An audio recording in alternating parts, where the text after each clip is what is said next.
कि एक पार्टी, जिस पार्टी की सरकार चल रही है, जिस पार्टी के उदय के संस्थापक सदस्य या उनकी कल्पनाओं से जन्म लेने वाला पार्टी आज राज्य सत्ता पर है, लेकिन दुख इस बात का है कि राज्य सत्ता में बैठे लोग सत्ता में इस तरह से चूर हो गए हैं कि अपनी विरासत की ओर पीछे मुड़ के देखना नहीं चाहते, और ना झारखंड मुक्ति मोर्चा के इस अध्यक्ष का पार्टी के आधार पर प्रदेश में कहीं सम्मान हो रहा है, और न ही इस सरकार की ओर से इनका कोई सम्मान का कार्यक्रम आहूत किया गया है।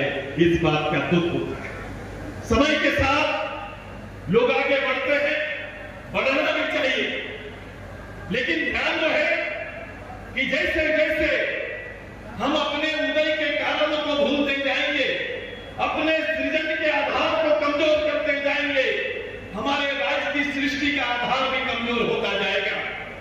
और उसी का आज के दिन में, चाहे किसी गांव, झारखंड के किसी गांव में, चौराहे में, किसी ऑफिस में या कहीं भी, जब आप अपने आप को और इस झारखंड का मूल्यांकन करना प्रारंभ करते हैं, तो हर आदमी अपने आप को थका हुआ महसूस करता है। उसको लगता है कि बिहार से अलग होकर इस प्रदेश ने हमें दिया क्या है, इस प्रदेश ने हमें मिला क्या है, इस प्रदेश ने हमारी गरिमा, हमारी प्रतिष्ठा और हमारी अस्मिता को कहीं ना कहीं चुनौती देने का काम कर दिया है, और हम अपनी प्रतिष्ठा बचाने के लिए संघर्ष कर रहे हैं। ये क्यों हो रहा?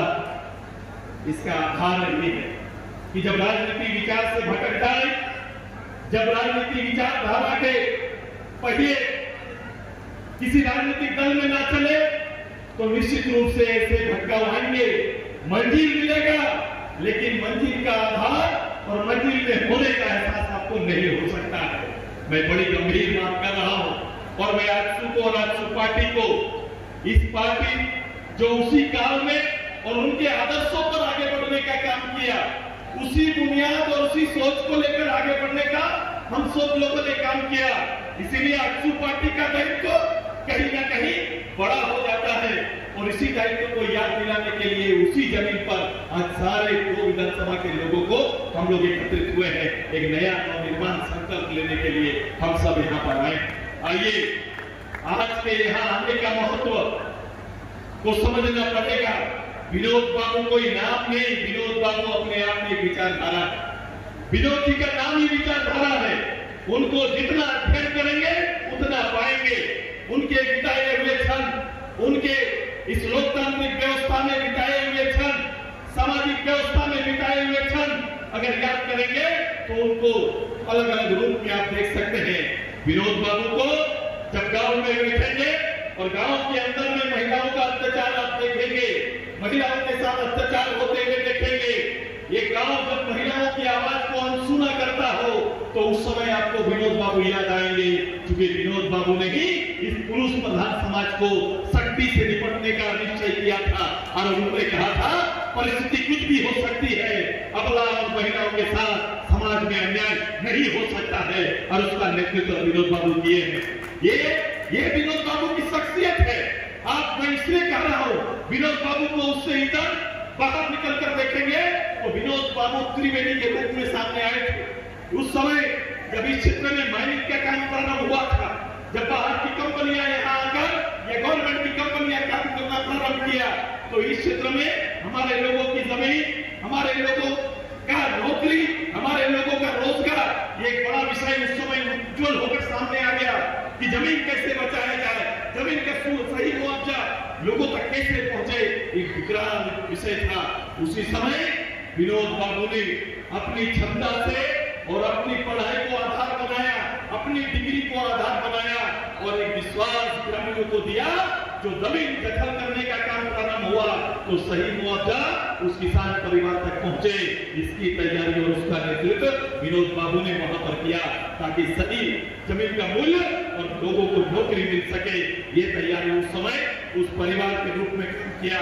त्रिवेणी ने इसलिए कहा कि मजदूर नेता ये मेरा है, और उस समय हमारे संताल के संताल भाषा को और परिवेश को और उसकी परिस्थिति को नेतृत्व करने वाले शिबू सोरेन जी को एक साथ लाकर एक झारखंडी लाल झंडा हरा झंडा को मैच करते हुए एक झारखंडी विचारधारा का पार्टी गठन करने का अगर किसी ने निर्णय लिया तो आदरणीय हमारे विनोद बाबू ने लिया।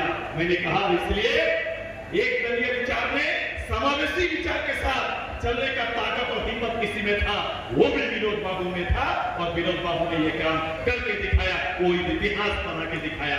आज अगर लोकतांत्रिक व्यवस्था में बात करें तो जब पार्लियामेंट मेंबर असेंबली मेंबर के रूप में भी उनकी भूमिका अहम रही थी। वो एक अहम भूमिका में इस क्षेत्र के लोगों के साथ जुड़े और एक ऐसे आंदोलनकारी जिसके संरक्षण में गुरुजी से लेकर हजारों आंदोलन करने वाले पनपने का काम किए। एक ऐसा छाया, एक ऐसा आश्रय जिसके छाया में हजारों नेता आज तक इसी जमीन से पैदा हो रहे हैं। ये थे विनोद बाबू, ये विनोद बाबू का कैरेक्टर था।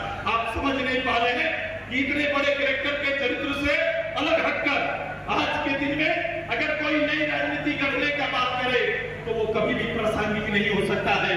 अगर राज्य को और राज्य की अस्मिता को बचाना है, राज्य को इसके मंजिल तक पहुंचाना है, राज्य गठन के उद्देश्य को पूरा करना है, तो आपको विनोद बाबू के विचारों पर ही आगे बढ़ना पड़ेगा। और जब विनोद बाबू के विचार पर आप आगे बढ़ेंगे तो वो स्वर्णिम जो इस राज्य का और राज्य की कल्पनाओं का आपके सामने आएगा।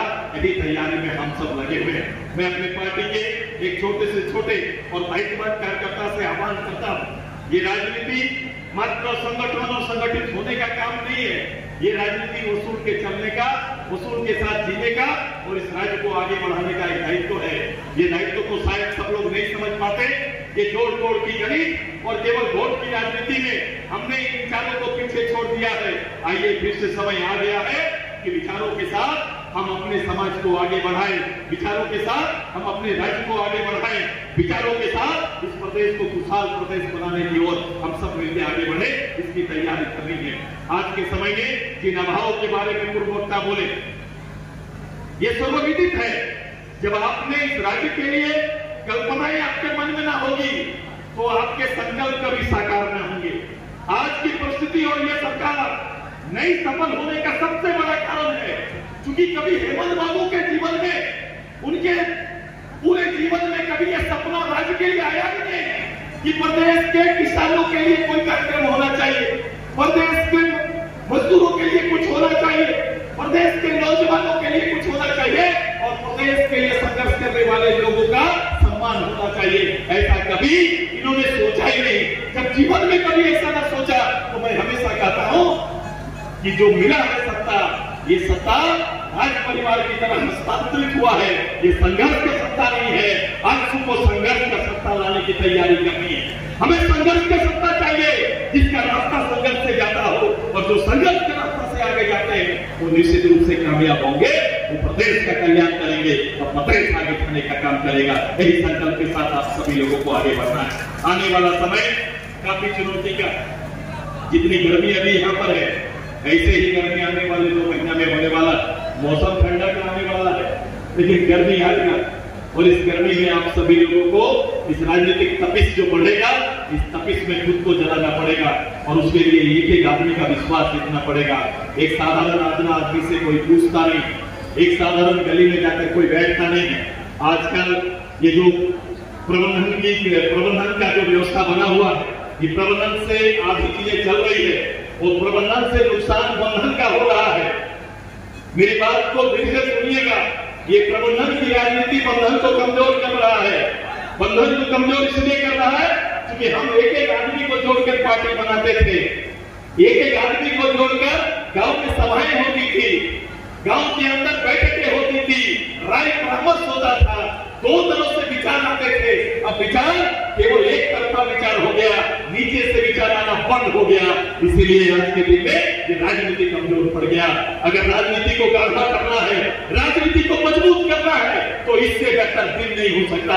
आइए, आज का ये 23 तारीख ऐतिहासिक दिन है हमारे इस प्रदेश की माटी के लिए, क्योंकि इस प्रदेश में एक ऐसे लाल को जला था जिनके विचारों पर आज भी प्रदेश पुनर्जीवित हो सकता है, विचारों पर केंद्रित हो सकता है और उसके विचारों पर चल के फिर नवनिर्माण के बारे में आज सुसफल हो सकता है। ये काम झारखंड मुक्ति मोर्चा से होगा नहीं, ये काम कांग्रेस का नहीं होगा, ये काम राजद का नहीं हो सकता है, या फिर ऐसे कोई संघर्ष करने वाले नामित लोगों से ये काम संभव नहीं होगा। जिसने लड़ा है वही लड़ सकता है। आजसू का इतिहास रहा है। कल एग्जाम था, एग्जाम में आजसू के और झारखंड स्टूडेंट यूनियन के गठन के बारे में प्रश्न आया। लोगों ने इस प्रश्न को टेकअप किया, उठाया और अपने सोशल मीडिया से इसको जारी किया और बोला भैया दादा आज गर्व हो रहा है कि हमारी पार्टी का गठन के बारे में आज क्वेश्चन बना झारखंड में और लोग पूछ रहे हैं, क्वेश्चन में जवाब देना है कि किसके तर्ज पर बना था, किसके तर्ज पर बना था, ABCD करके था, किसके तर्ज पर बना था? हाँ